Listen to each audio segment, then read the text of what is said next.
Hey brother, in this video I want to give you a tool for overcoming some of your self-limiting beliefs. I want to help you to open up some of the possibilities in your life. This is a tool that I use personally. It's one that I've developed in talking with men, in doing my own reading, doing my own men's work. It's something that has become abundantly obvious to me that we hold ourselves back. We have self-limiting beliefs. We have stories in our head about who we are and what we can and can't do and who we should or shouldn't be in order to please other people, in order to get our needs met, in order to gain favor, to get promoted, to get intimacy, to get connection. All of these operating instructions, these rules we've come up with over the course of our life, some of them in our childhood, some of them in our adult life. Some of them have been additive, some of them have been built on top of other beliefs. If this is true, then therefore this other thing must be true. And we're operating from a place of limits, a place of constraint, where we're just trying not to bounce off the walls. We're not trying not to drive over the edge of the cliff. We're trying not to say the thing or do the thing that would upset somebody, that would get us in trouble. We're trying to stay in that box, right, to color inside the lines, and it really constricts us. It really shuts down any sort of creativity and any kind of possibility before things even get started. In fact, there's a book called The 5-Second Rule by Mel Robbins where she talks about this 5 seconds where we come up with an idea, and within that first 5 seconds, our brain literally will come up with all the reasons why that we can't do something. And if we have this self-limiting belief, if we've told ourselves multiple times over and over again, I can't, or I shouldn't, or I need to be, or I don't need to be, then our brain is just going to go to that. It's the default script. It's the thing. It's the automatic part of our brain that says, "Oh, remember, you can't do that, or you shouldn't do that because," and then it gives us all the supporting reasons why we should or shouldn't agree to that story. And so the tool that I want to give you today is a phrase. It's a phrase that you can apply anytime, anywhere, with anyone. The phrase is, I give myself permission to even consider the possibility of fill in the blank. I'm going to say that again. I give myself permission to even consider the possibility of blank. So fill in the blank for yourself. What is that? First thing that comes to mind, something that you think isn't possible, that other people wouldn't like, that would actually cause you some hardship in your life. Maybe you think it's too expensive. Maybe you think it would take too much time. Maybe you think it would disappoint or upset somebody in your life. Maybe you think you're too old. Maybe you think that you're limited financially. Maybe whatever the reasons are, what is the thing that you want to do? What is the thing that you want to have? Who do you want to be? I would encourage you to start with the being. Who do I want to be? What do I want to do? What do I want to have? Be, do, have. We've been trying to live the inverse of this. We've been trying to live the have, the do, have, be. Do this, I'll have that, and then I'll be happy, and that doesn't work. It doesn't get us anywhere. We're just in this infinite loop of holding ourselves back and not really being ourselves, not being content, not being happy, not being joyous, not being fulfilled. And so we've got to start with the being. Then we can do from that place as a happy, content, energetic, vibrant, live person. And then we can have our experiences. We can have our relationships. We can have whatever that is that's the result of all of that. And so this phrase, I give myself permission. First and foremost, we have to give ourselves permission. Nobody else can give us permission. Now, we may think that there are other people in our life who are holding us back, and we need their approval, we need their acceptance, we need their permission to do something.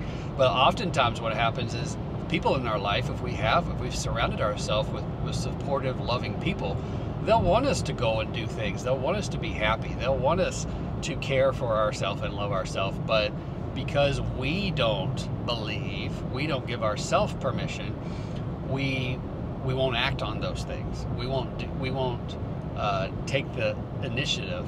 We won't allow ourselves, give ourselves permission to even consider the possibility. And that's the second part of it, to even consider the possibility. I give myself permission to even consider the possibility of this thing. And that is important to understand, because when we think about something, we generally have feelings about that thought. We start being fearful, we start feeling ashamed, we start judging ourselves lacking, we start telling ourselves a story about we're trapped, or that we have no options, we feel very choiceless, we feel powerless or dependent, and we may feel tension in our body. Our heart rate might accelerate just thinking about it. We might feel a tightness in our chest just thinking about it. And so just the thoughts of even considering the possibility of something can adversely affect us based on our beliefs, based on what we think that we can and can't do, our self-limiting beliefs.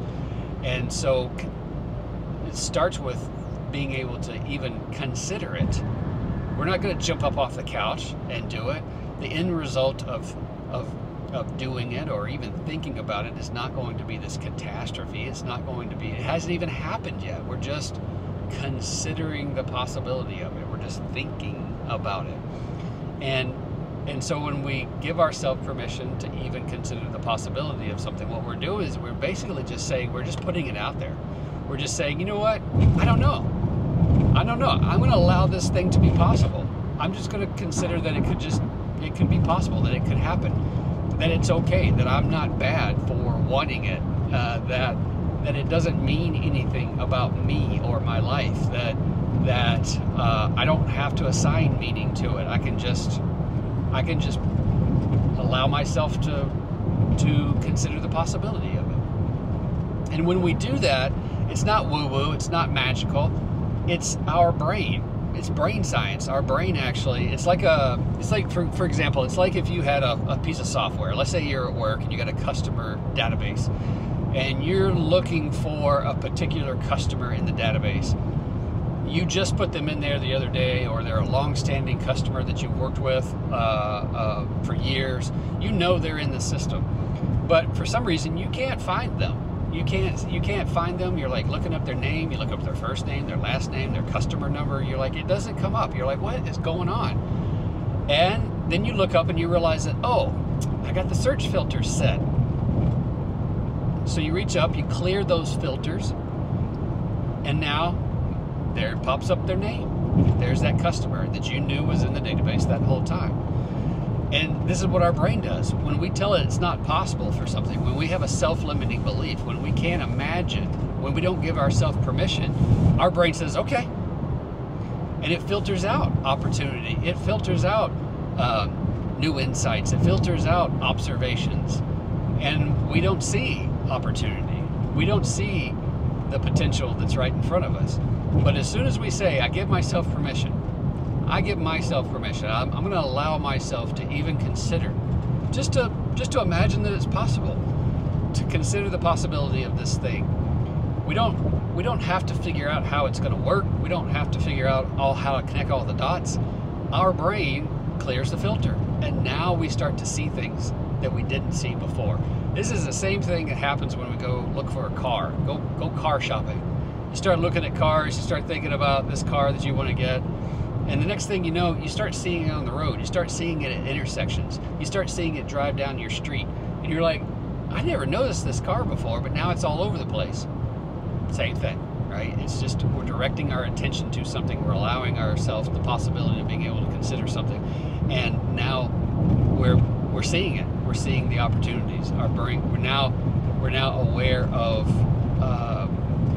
all those things, and we can make choices about those things. And now we know that we're not choiceless, we're not powerless, we're not dependent, we're not trapped. And it really starts to free things up, and it starts to give us a sense of hope, and it starts to give us a sense of possibility, and it starts to light up the neurons in our brain, and we start to really get to the feeling like there's some great things could happen in our life. And then we get excited, and then we get creative, and we start going out, and we do figure out how to bring it all together. And if we'll just allow those things to take shape, then we'll be presented with opportunities that we can act on. And so this is so very important. So I just want to give you that tool to put into your toolbox. So today your homework is to say, I give myself permission to even consider the possibility and swing for the fence. Think of the thing that you think is least likely, that you would most want to do, but think that it's not possible. I give myself permission to even consider the possibility of this thing. And then just sit back. Don't worry about the how. Don't worry about what other people are going to think. Just give yourself permission to even consider the possibility that this thing could exist, that this thing could be true, that you could live this way, that you could have that partner or have that job or live in that place, or just be content, be comfortable, confident, calm, grounded in your own skin. And if you want to talk more about that, you want to understand better how this works, there's a link in the description. You can set up a call with me. We can talk about it. As always, I'm here. You know how to reach me. It's no big secret. If you want to talk, let's do it. We'll talk with each other. We'll walk and talk for a little while. And I can tell you how giving myself permission to even consider the possibility has changed my life. All right, brother. Talk to you soon. Take care of yourself.